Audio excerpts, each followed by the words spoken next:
Hello, and welcome to the Fighting Moose podcast. I'm your host and narrator, Jason Hendrickson. This is a podcast where I retell stories, some fictional and some historical, that can be enjoyed by people of all ages. Today, we read the poem, The Wreck of the Hesperus, written by Henry Wadsworth Longfellow. Maybe you are familiar with this poem, but if you are like me, you are probably not. I actually came across this poem in reading my current book. The book I am currently reading is titled Shipwreck at the Bottom of the World, written by Jennifer Armstrong.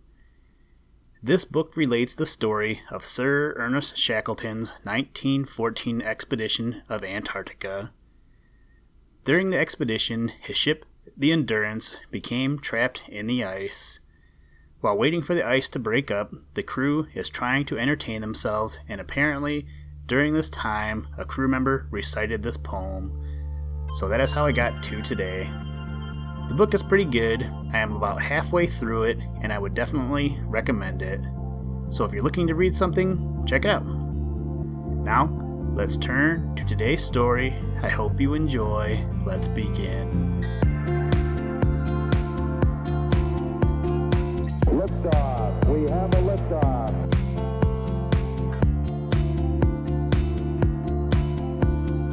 We choose to go to the moon in this decade and do the other things, not because they are easy, but because they are hard.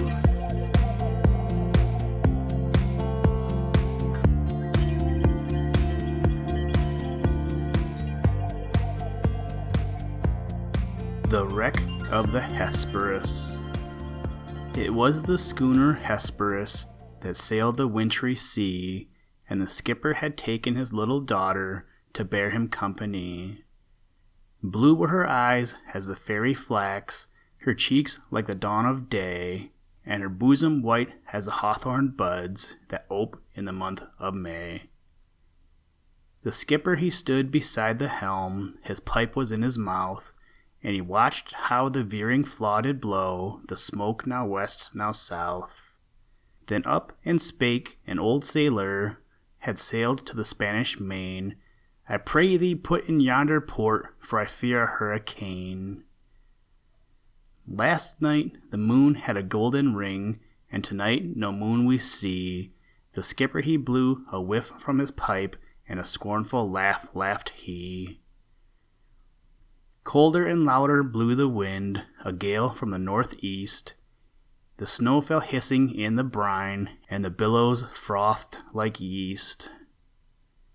Down came the storm, and smote amain the vessel in its strength. She shuddered and paused like a frightened steed, then leaped her cable's length.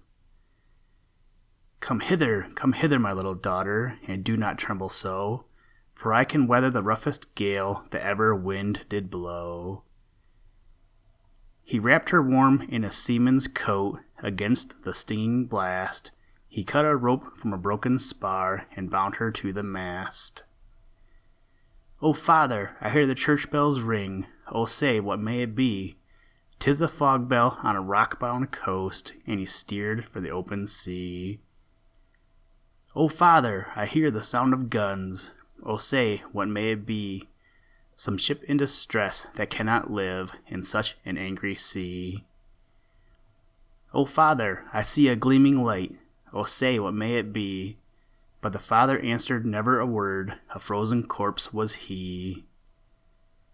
Lashed to the helm, all stiff and stark, with his face turned to the skies, the lantern gleamed through the gleaming snow on his fixed and glassy eyes.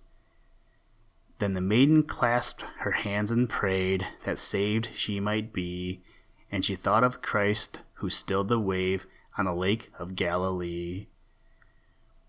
And fast through the midnight dark and drear, through the whistling sleet and snow, like a sheeted ghost the vessel swept towards the reef of Norman's Woe. And ever the fitful gusts between, a sound came from the land. It was the sound of the trampling surf on the rocks and the hard sea sand. The breakers were right beneath her bows, she drifted a dreary wreck, and a whooping billow swept the crew like icicles from her deck. She struck where the white and fleecy waves looked soft as carded wool, but the cruel rocks they gored her side like the horns of an angry bull. Her rattling shrouds all sheathed in ice, with the masts went by the board. Like a vessel of glass she strove and sank, ho-ho the breakers roared. At daybreak on the bleak sea beach a fisherman stood aghast to see the form of a maiden fair lashed close to a drifting mast. The sea salt was frozen on her breast, the salt tears in her eyes, and he saw her hair like the brown seaweed on the billows fall and rise. Such was the wreck of the Hesperus in the midnight and the snow. Christ save us all from a death like this on the reef of Norman's Woe. Listen, Tranquility Base here. The Eagle has landed. That's one small step for man, one giant leap for mankind.